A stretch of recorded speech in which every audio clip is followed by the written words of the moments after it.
Assalamualaikum warahmatullahi wabarakatuh. Alhamdulillah, segala puji bagi Allah, Tuhan semesta alam yang telah menganugerahkan kepada kita nikmat iman, Islam, dan ilmu pengetahuan.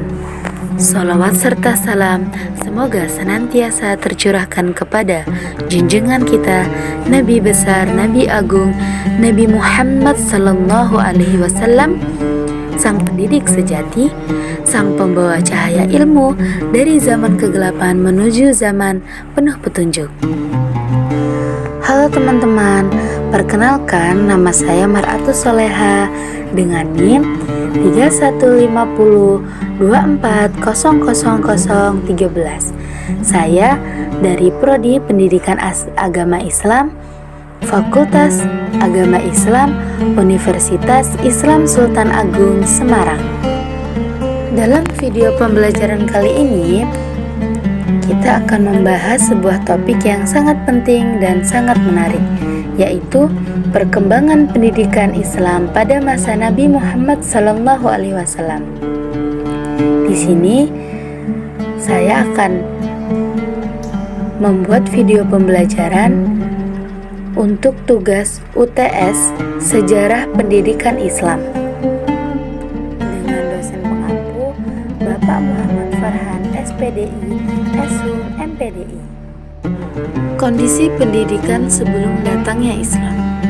Sebelum Nabi Muhammad SAW diutus, dunia Arab berbeda pada masa yang disebut jahiliyah.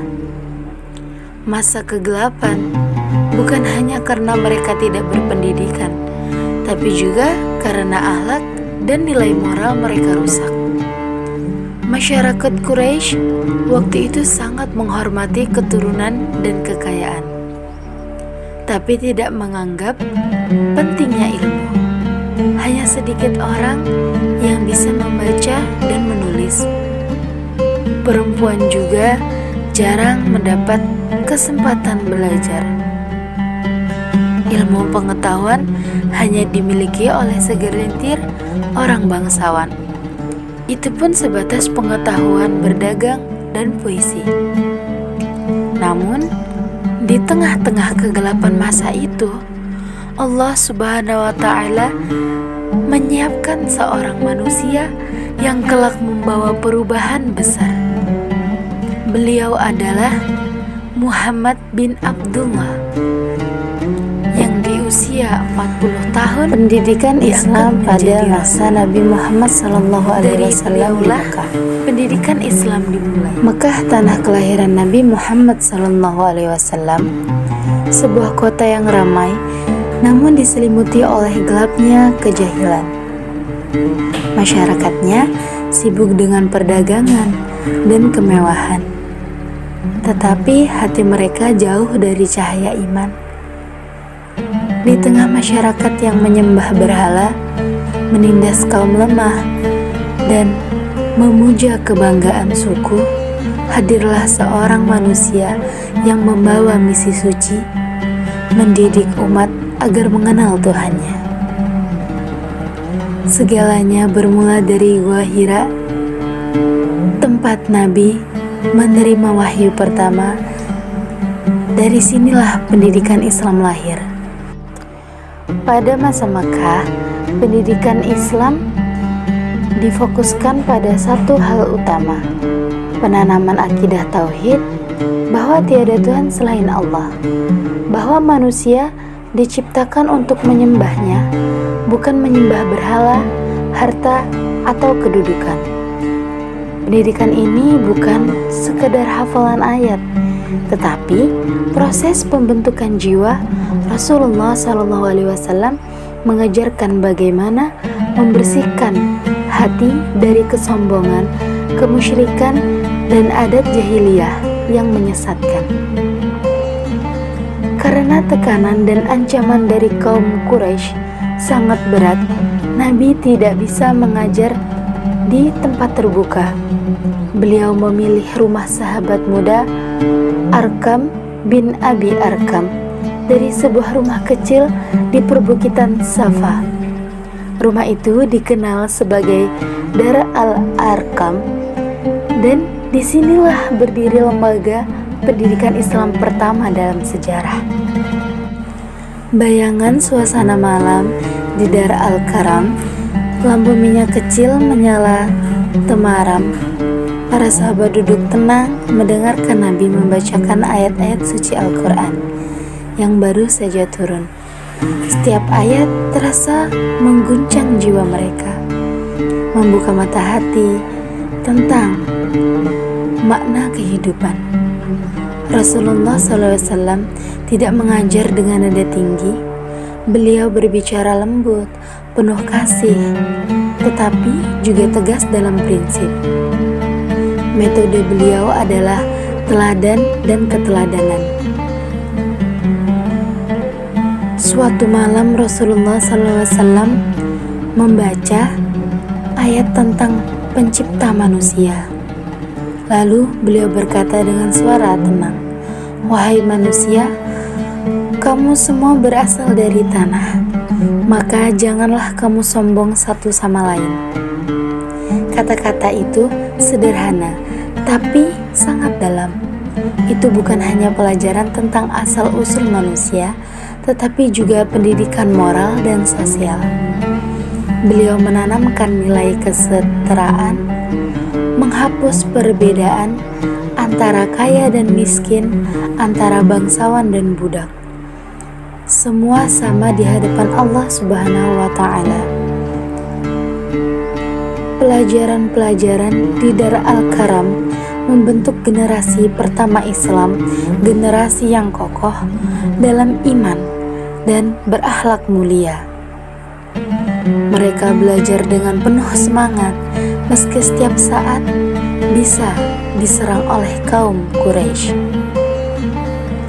Tapi hasilnya sangat luar biasa. Dari rumah kecil itulah lahir manusia berbesar seperti Abu Bakar, Umar bin Khattab, Utsman bin Affan, Ali bin Abi Thalib, dan puluhan sahabat lain yang kelak menjadi pemimpin peradaban Islam. Masa Mekah adalah masa pembentukan fondasi, masa penanaman iman dan karakter. Inilah fondasi pendidikan Islam yang sejati, membangun hati sebelum membangun masyarakat. Pendidikan Islam pada masa Nabi Muhammad di Madinah. Setelah bertahun-tahun berdakwah di Madinah dengan tekanan dan siksaan, akhirnya Rasulullah SAW berhijrah ke Madinah. Hijrah ini bukan sekadar perpindahan tempat, tapi titik awal lahirnya masyarakat Islam yang berperadaban. Di Madinah, pendidikan Islam memasuki babak baru, lebih luas, lebih teratur, dan lebih menyentuh seluruh aspek kehidupan. Jika di Mekah, pendidikan berfokus pada akidah dan pembentukan iman, maka di Madinah, Rasul memulai membangun pendidikan sosial, hukum, dan kehidupan masyarakat. Disinilah Islam bukan hanya keyakinan, tapi menjadi cara hidup. Langkah pertama Rasulullah SAW di Madinah adalah membangun Masjid Nabawi. Masjid itu tidak hanya menjadi tempat sholat, tetapi juga menjadi jantung kehidupan umat Islam. Tempat sholat, tempat bermusyawarah, tempat menerima tamu, dan tentu saja tempat belajar. Di Masjid Nabawi, Rasulullah mengajar langsung para sahabat. Beliau membacakan wahyu yang baru turun, menjelaskan makna-makna ayat, mengajarkan hukum-hukum Islam, dan menjawab pertanyaan umat. Pertanyaan para sahabat. Sahabat-sahabat duduk melingkar, mendengar dengan penuh perhatian, mencatat dalam hati setiap kalimat beliau. Dari tempat inilah lahir sistem pendidikan Islam yang pertama. Tidak ada meja, tidak ada papan tulis, tapi ada semangat mencari ilmu yang menyenangkan, menyala di dalam hati setiap para sahabat. Di salah satu sisi Masjid Nabawi, Rasulullah SAW membangun tempat khusus yang disebut Sufah. Sufah adalah tempat seperti asrama kecil untuk para pelajar, mereka yang datang dari jauh, miskin, tetapi memiliki semangat belajar yang sangat luar biasa. Mereka dikenal sebagai Ahlus Sufah. Siang mereka belajar Al-Quran, tafsir, dan fikih langsung dari Rasulullah SAW. Malam harinya mereka beribadah dan menghafal ayat suci Al-Quran. Mereka belajar adab, akhlak, kepemimpinan, dan tanggung jawab sosial. Rasulullah SAW sendiri sering mengunjungi mereka, menyapa satu persatu, bahkan membagikan makanan seadanya dengan penuh kasih sayang. Bisa dibilang, Sufah adalah lembaga pendidikan Islam pertama di dunia, bahkan bisa disebut Universitas Islam pertama, karena di sana terjadi proses belajar, diskusi, dan pembina karakter secara intensif. Bukan hanya pengetahuan yang diajarkan, tetapi juga cara hidup dalam cahaya iman. Salah satu momen luar biasa adalah ketika Rasulullah SAW mendorong pendidikan literasi setelah perang Badar. Beberapa tawanan Quraisy tidak mampu membayar tebusan, namun Rasulullah SAW memberi mereka kesempatan dengan cara yang sangat mulia. Barang siapa yang mengajarkan 10 orang muslim membaca dan menulis, maka itu menjadi tebusannya. Bayangkan, pada saat umat Islam masih berujung untuk hidup, Rasulullah sudah menanamkan pentingnya ilmu pengetahuan. Beliau tahu masyarakat yang cerdas adalah pondasi dari peradaban Islam yang kuat. Dengan cara ini, lahirlah generasi muslim pertama yang bisa membaca dan menulis. Mereka bukan hanya kuat dalam iman, tetapi juga cerdas dan terampil. Rasulullah menjadikan ilmu sebagai alat pembebasan, bukan sekadar prestasi. Pendidikan Islam di Madinah menandai lahirnya sistem pendidikan dan menyeluruh, mencakup akidah, ibadah, sosial, dan intelektual.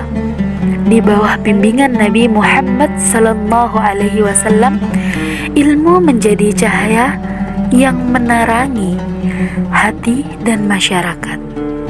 Dari Madinah, cahaya ilmu itu menyebar ke seluruh dunia, menembus zaman, membangun peradaban, dan menginspirasi jutaan manusia hingga hari ini. Inilah bukti bahwa pendidikan, jika dibangun dengan iman dan kasih, mampu mengubah dunia. Metode pendidikan Nabi Muhammad SAW. Metode beliau sangat beragam dan kontekstual. Beberapa di antaranya adalah metode keteladanan uswah hasanah. Nabi bukan hanya mengajar lewat kata-kata, tetapi juga lewat tindakan nyata. Contohnya, ketika beliau membantu sahabat menggali parit dalam perang Khandaq. Ini mengajarkan bahwa pemimpin sejati harus turun tangan bersama umatnya. Yang kedua, ada metode dialog dan tanya jawab. Rasul sering sekali menjawab pertanyaan dengan pertanyaan balik agar sahabat berpikir. Misalnya, beliau pernah bertanya, "Tahukah kalian siapa orang yang bangkrut?" Para sahabat menjawab, orang yang tidak punya uang dan harta. Nabi pun berkata, bukan, orang bangkrut adalah orang yang banyak amal tapi menganiaya sesama. Lihatlah bagaimana beliau menanamkan nilai soal melalui cara berpikir. Selanjutnya, metode kisah dan perumpamaan. Banyak kisah Al-Quran yang beliau sampaikan kembali dan penuh makna.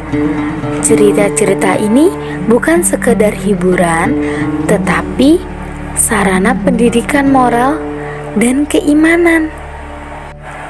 Selanjutnya ada metode praktik langsung atau yang sering disebut amaliyah. Misalnya saat mengajarkan sholat, wudhu, atau sedekah. Nabi selalu menunjukkannya langsung dengan tata caranya. Selanjutnya ada materi dan kurikulum pendidikan pada masa Nabi Muhammad SAW.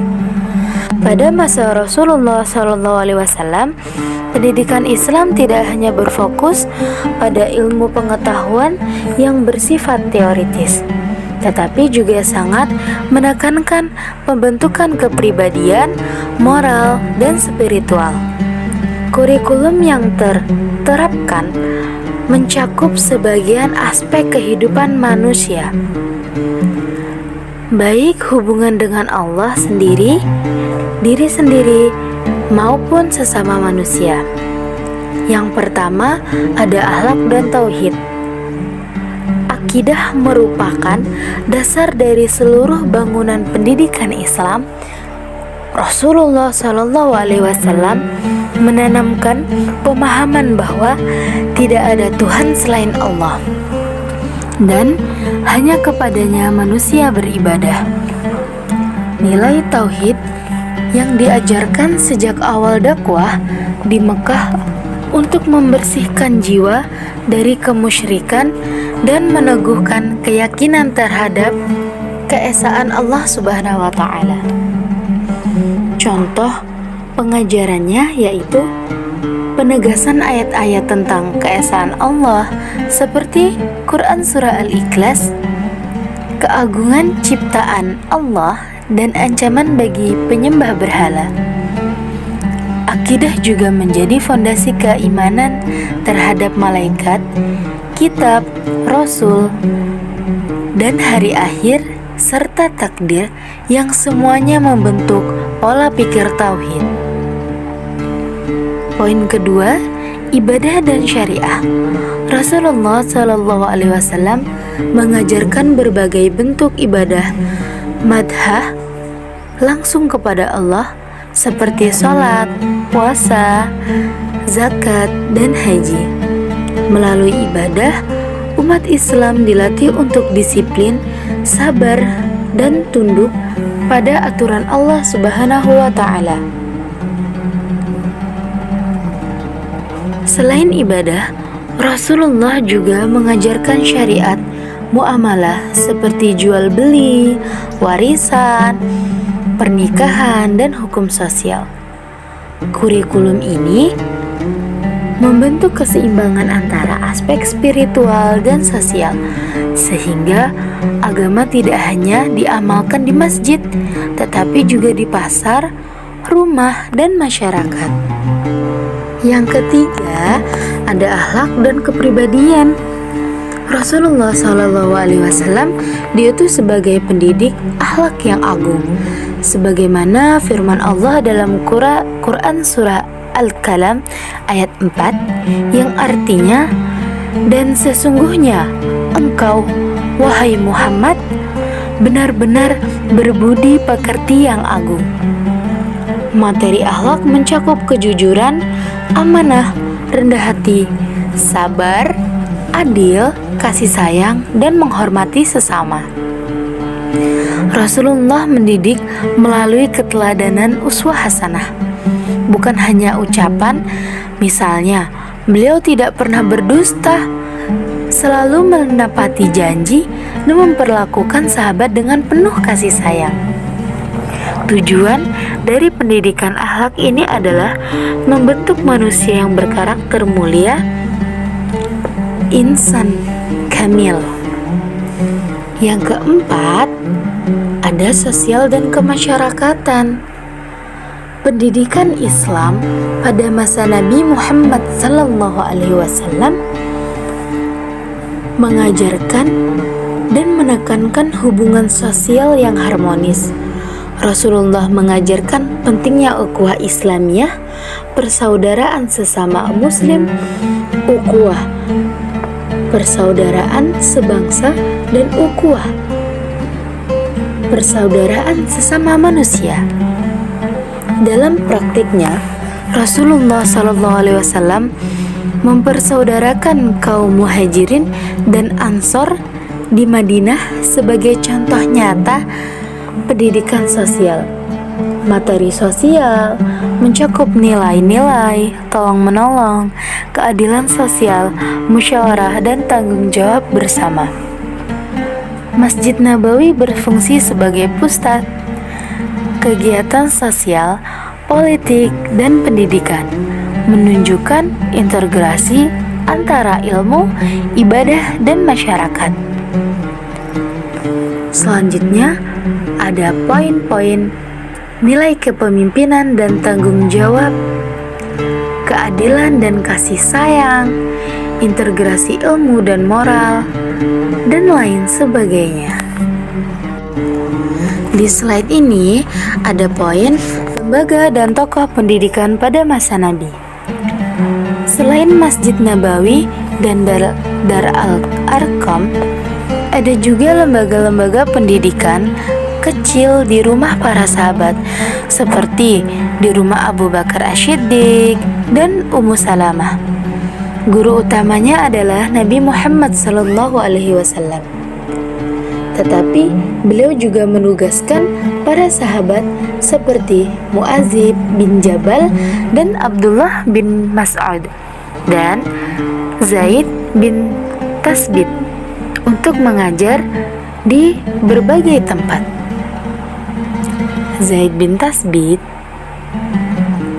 bahkan menjadi sekretaris wahyu dan ahli tulis menulis. Dari sistem ini lahirlah generasi sahabat yang tidak hanya hafal Al-Quran, tetapi juga memahami maknanya dan mengamalkannya dalam kehidupan sehari-hari. Selanjutnya ada nilai-nilai pendidikan yang dapat kita teladani.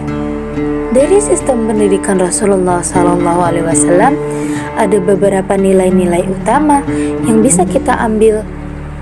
Yang pertama, ilmu harus membawa kepada amal, bukan hanya tahu, tetapi juga berbuat baik. Pendidikan harus membentuk akhlak. Rasulullah SAW pernah bersabda, "Sesungguhnya aku diutus hanya untuk menyempurnakan akhlak yang mulia." Guru adalah teladan. Seseorang pendidik tidak cukup pandai berbicara, tetapi harus menunjukkan keteladannya dengan nyata. Belajar sepanjang hayat. Nabi menekankan pentingnya menuntut ilmu dari lahir hingga wafat. Hadis jelas, tuntutlah ilmu dari buayan hingga liang lahat. Teman-teman yang saya banggakan, jika kita renungkan, pendidikan Islam pada masa Nabi bukanlah sistem formal seperti sekarang. Namun, nilai dan semangatnya jauh lebih mendalam. Nabi membangun masyarakat yang berilmu, beriman, dan berakhlak.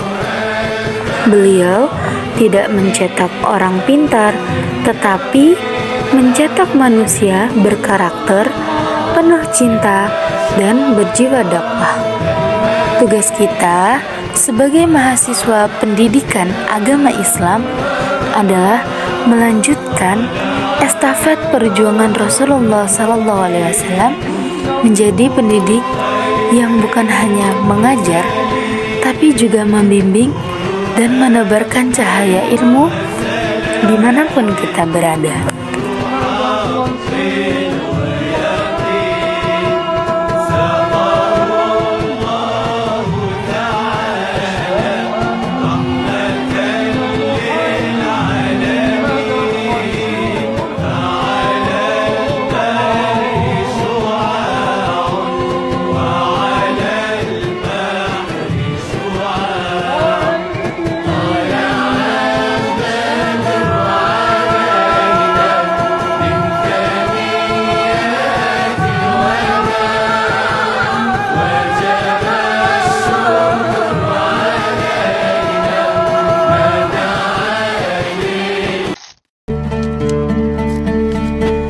Sekian presentasi dari saya, kurang dan lebihnya saya mohon maaf.